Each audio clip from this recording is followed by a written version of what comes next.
Bienvenue à cette nouvelle transmission, une couverture spéciale des événements de la visite du chef de l'État Abdel Fattah al-Sisi, 7e visite du chef de l'État en Chine, où il a été reçu par le président Xi Jinping. Un accueil officiel a été réservé au chef de l'État et je dois rappeler que il y a eu une cérémonie d'accueil qui a été proférée en l'honneur du chef de l'État, qui est arrivé au palais du peuple, où il a été reçu en accueil officiel par le chef de l'État chinois, Xi Jinping.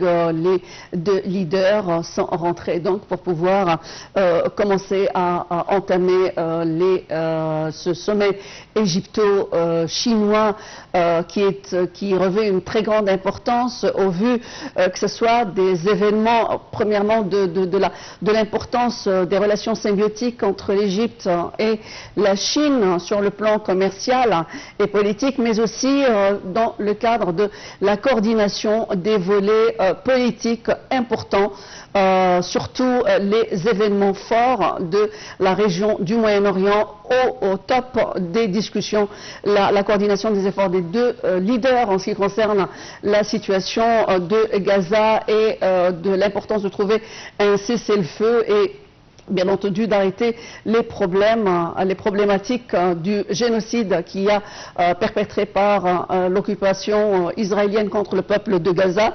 Plusieurs sujets sont à l'ordre du jour entre les deux chefs d'État, en particulier également cette question de fructification des investissements et des projets d'investissement bilatéraux entre les deux pays. On rappelle que le chef de l'Égypte a été donc élevé par la Chine au rang le plus distingué, réservé à une nation qui est le rôle de la coopération stratégique globale, ceci depuis 2014 déjà. Le chef de l'État donc s'est rendu en Chine 7 fois, c'est la 7e visite du chef de l'État Abdel Fattah al-Sisi en Chine, ce qui reflète l'importance et la cordialité des relations qui lient les deux pays. Une relation également d'importance qui serait la coopération stratégique entre les deux nations, mais aussi la voie d'entrée pour le commerce. La Chine considère l'Égypte comme étant le pays pionnier, l'ouverture ou la porte d'entrée vers le continent africain et aussi la région du Moyen-Orient, avec bien entendu la coordination des efforts égyptiens, en particulier dans cette question de la route de la soie, un projet gigantesque a été entamé par la Chine où l'Égypte joue un rôle majeur. Il faut dire aussi que l'Égypte et la Chine, c'est également une relation au niveau de l'investissement, au niveau des échanges commerciaux d'une très grande importance pour le côté chinois aussi bien que pour le côté égyptien. Bien entendu, la zone économique réservée à la Chine, qui est aussi un des indicateurs de la bonne volonté des deux chefs d'État et des États donc à fructifier leur investissement réciproque pour une période, je veux dire, durable. Je dois dire que pour la Chine, c'est un des pays les plus importants qui ont acquis aussi beaucoup de travail ici en Égypte. L'Égypte a performé, a toujours mis en œuvre tous les moyens pour pouvoir donner à tous les investisseurs et tous les investissements donc le plus de facilité. La Chine a un projet extraordinaire également qui va être aussi présenté, celui de créer toute une ville de textile, donc beaucoup de perspectives encore qu'a ces relations de dynamique importantes. Tout de suite, Shahinaz Ismail nous parle des grands thèmes de cette visite du chef de l'État Abdel Fattah al-Sisi en Chine. était convenu de la nécessité d'accroître le volume des investissements chinois en Égypte d'une manière conforme à l'ampleur et l'histoire des relations bilatérales et aux grandes opportunités d'investissement disponibles en Égypte. Le chef du gouvernement, Moustapha Madbouli, avait affirmé l'importance des relations de partenariat stratégique global entre l'Égypte et la Chine et le soutien mutuel entre les deux pays sur diverses questions qui représentent une base solide pour promouvoir les rapports communs avec en tête la coopération économique et les investissements conjoints.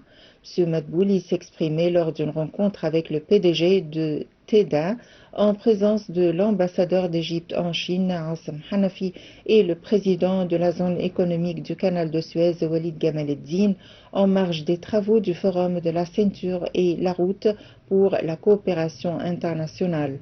Le Premier ministre a ajouté que la région TEDA, dans la zone économique du canal de Suez, est considérée comme l'un des modèles réussis de coopération bilatérale, précisant s'être rendu dans la région plus d'une fois pour inspecter de nombreux projets qui y sont en cours. Il a affirmé son souci d'injecter davantage d'investissements et d'établir de projets dans cette région, notant que le gouvernement égyptien accueillait favorablement la demande de TEDA d'étendre sa zone industrielle en ajoutant 3 km² afin de mettre en place un certain nombre de projets supplémentaires. Plusieurs projets nationaux sont mis en œuvre entre l'Égypte et la Chine, notamment le projet du quartier central des affaires dans la nouvelle capitale administrative. Le ministre du Logement et des Communautés urbaines, Assem El-Ghazar, a confirmé le souci de l'État égyptien de coopérer avec les grandes entreprises pour la mise en œuvre de projets nationaux. Pour sa part, l'ambassadeur chinois a confirmé le souci de la direction politique chinoise de resserrer la coopération avec l'Égypte dans le domaine économique. La Chine a entamé des négociations avec l'Égypte pour l'implantation d'une grande zone industrielle sur la côte méditerranéenne de ce pays d'Afrique du Nord, a annoncé le gouvernement égyptien dans un communiqué publié le 29 février 2024. Le ministre du Commerce et de l'Industrie Ahmed Samir et son homologue chinois ont de leur côté examiné une proposition relative à l'ouverture d'une filiale de l'une des banques chinoises en Égypte afin de faciliter les échanges commerciaux entre les deux pays. Citant des sources officielles, Le Caire et Pékin se sont rapprochés d'un accord sur le projet de la zone industrielle qui pourrait drainer des investissements d'environ 100 milliards de dollars. Cette zone industrielle devrait être dédiée à des industries orientées vers l'exportation, à l'instar du textile, habillement, des voitures électriques et des produits pétrochimiques. Les relations donc sino-égyptiennes se déploient sur d'autres fronts, à savoir le tourisme, où la Chine a manifesté une très grande attirance vers le tourisme égyptien, et je dois dire que donc rapport entre deux nations est d'une symbiose culturelle enfuie, dont les racines s'enfuient dans le passé. Salih Ahmed nous retrace l'ampleur de ces échanges, en particulier au niveau touristique. Le Caire et Pékin étaient convenus de la nécessité d'accroître le volume des investissements chinois en Égypte d'une manière conforme à l'ampleur et l'histoire des relations bilatérales et aux grandes opportunités d'investissement disponibles en Égypte.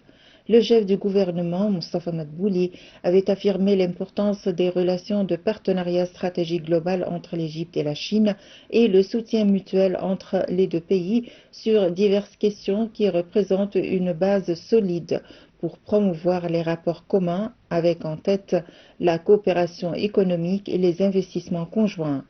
M. Madbouli s'exprimait lors d'une rencontre avec le PDG de TEDA en présence de l'ambassadeur d'Égypte en Chine, Assem Hanafi, et le président de la zone économique du canal de Suez, Walid Gamal-Eddine, en marge des travaux du Forum de la ceinture et la route pour la coopération internationale. Le Premier ministre a ajouté que la région TEDA, dans la zone économique du canal de Suez, est considérée comme l'un des modèles réussis de coopération bilatérale, précisant s'être rendu dans la région plus d'une fois pour inspecter de nombreux projets qui y sont en cours. Il a affirmé son souci d'injecter davantage d'investissements et d'établir de projets dans cette région, notant que le gouvernement égyptien accueillait favorablement la demande de TEDA d'étendre sa zone industrielle en ajoutant 3 km² afin de mettre en place un certain nombre de projets supplémentaires.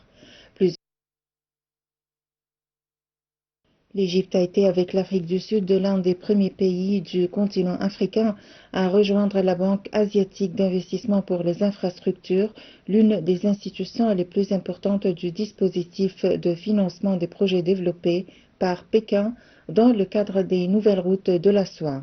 À partir de ce choix d'une coopération tous azimuts, un seuil a été franchi puisque les échanges commerciaux se sont accrus. L'Égypte souhaite accueillir davantage d'investissements et de touristes chinois, alors que les deux parties s'emploient à mettre en œuvre l'initiative La ceinture et la route et à approfondir la coopération pratique dans tous les domaines. La Chine est disposée à voir s'exercer une plus grande synergie entre l'initiative La ceinture et la route et la vision 2030 de l'Égypte à construire des centres de transport maritime internationaux et de logistique régionaux et à aider l'Égypte à atteindre le développement et la prospérité. Les bonnes relations économiques et diplomatiques entre les deux pays influent sur le tourisme. L'Égypte est devenue l'une des destinations touristiques les plus importantes pour les voyageurs chinois, a déclaré l'ambassadeur égyptien à Pékin lors d'une célébration organisée par l'ambassade égyptienne à Pékin. Cet événement a marqué le 20e anniversaire du lancement des premiers vols d'Egypt Air vers la Chine en collaboration avec le bureau régional d'Egypt Air en Chine. Cette déclaration soulignait l'attrait croissant de l'Égypte pour les touristes chinois qui sont de plus en plus nombreux à visiter le pays chaque année. Les chiffres du tourisme chinois en Égypte ont connu une augmentation significative ces dernières années grâce à divers facteurs tels que les vols directs entre les deux pays, les programmes de visa facilités et les campagnes de promotion touristique ciblées. La diversité culturelle et historique de l'Égypte en fait une destination de choix pour de nombreux touristes chinois. L'Égypte est déterminée à renforcer davantage les liens touristiques avec la Chine en collaborant avec les agences de voyage chinoises et les compagnies aériennes pour développer des itinéraires et des offres spéciales adaptées aux besoins de touristes chinois. Et pour parler de l'importance de la visite du chef de l'État Abdel Fattah el-Sisi en Chine, nous avons le plaisir de recevoir au bout du fil Dr Mahmoud Sebet, professeur de politologie mais aussi d'histoire politique. Bonjour et merci de vous joindre à nous. L'importance que revêt cette visite du chef de l'État 2024, 7e pour les relations entre la Chine et l'Égypte. C'est pour augmenter les relations avec la Chine. En plus, je dois dire que à cause de la situation telle qu'elle est au Moyen-Orient actuellement, sur la guerre en Gaza et les événements, ce qu'on a vu depuis les derniers mois, ça a devenu très évident que les besoins sécuritaires et les besoins économiques, bien sûr, d'Égypte sont pas vraiment ont été plus ou moins négligés par ses alliés et par ses amis. Alors, dans un certain sens, l'Égypte cherche à trouver d'autres amis qui ont un intérêt sur la région. Et je pense qu'on doit un peu regarder cette visite en Chine avec cette possibilité aussi. Il y a quand même des nouveaux alliances qui sont en train d'être faites dans la région à cause des événements récents et je vois ça comme une de ces événements. Oui, alors la diplomatie égyptienne, comme vous venez de dire il y a quelques instants, est investie pleinement dans cette question, bien sûr, de la guerre contre Gaza, le génocide israélien contre le peuple de Gaza. À quelle mesure la coordination entre les deux pays peut-elle justement faire avancer ou dynamiser ce processus qui est entravé par le Premier ministre israélien Benjamin Netanyahou et la droite, l'extrême droite ou la droite orthodoxe en Israël? Actuellement, Israël aujourd'hui est en train d'agir contraire à la loi internationale, mais c'est plutôt officiellement contre la loi internationale. Les dernières déclarations du Cour de justice internationale a déjà dit ça, qu'ils sont en train d'ignorer toute instruction de ce procès et de dire que ça devient de plus en plus un pays hors la loi, et avec un soutien des États-Unis et un soutien de l'Europe. Alors ça devient très difficile pour la région et ça devient de plus en plus dangereux dans la région parce que on n'est pas vraiment sur les réactions israéliennes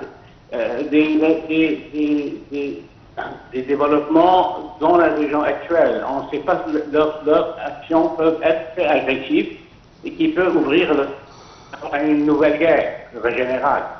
Et avec une certaine complicité, je dois dire, par des amis à nous, ça veut dire par les États-Unis et l'Occident, ils n'ont vraiment pas réagi avec un sens légal sur la situation telle qu'elle est.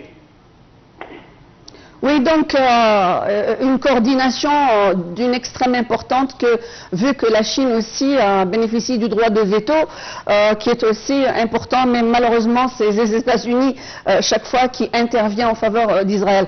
Pour revenir à cette question vous êtes professeur d'histoire politique, donc on est en train de parler d'une fusion entre deux grandes nations, au-delà même des lois de l'Occident, ou plus anciennes que les lois dictées par l'Occident.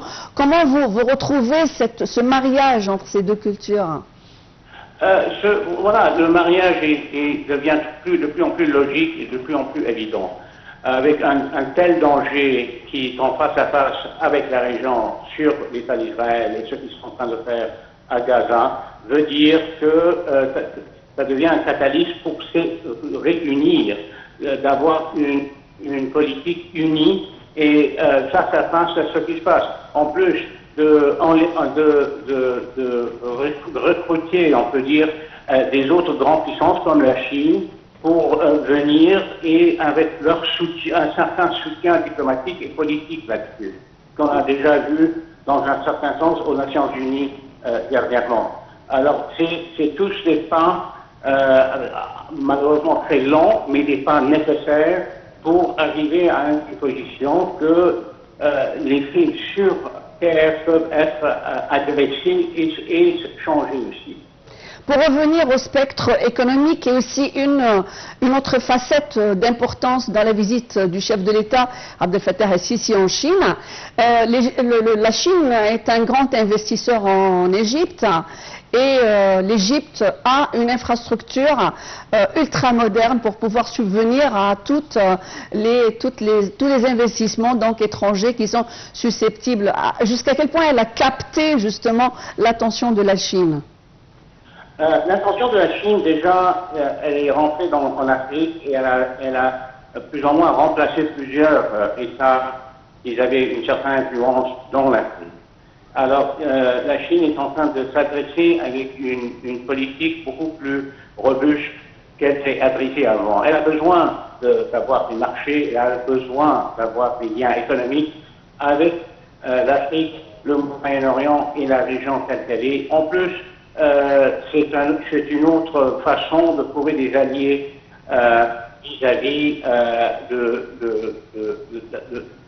la situation géostratégique mondiale et bien sûr telle qu'elle est actuelle. Et ils utilisent leurs investissements avec une position très intelligente, je trouve, parce qu'il n'y a pas vraiment, c'est un procès commercial, ça veut dire c'est un investissement et il n'y a pas vraiment des liens politiques ni diplomatiques qui sont inclus, qui est très important pour nous. Docteur Mahmoud Sebet, si on parlait un petit peu vous avez évoqué l'importance du marché égyptien pour la Chine. D'une façon réciproque, l'Égypte, jusqu'à quel point elle est présente en Chine, sur le plan, surtout, je dirais pas culturel, je dirais sur le plan commercial et économique. Oui, il faut bien sûr regarder aussi l'Égypte vis-à-vis de la Chine dans le sens d'investissement et aussi dans le sens géostratégique. La position de l'Égypte est très importante.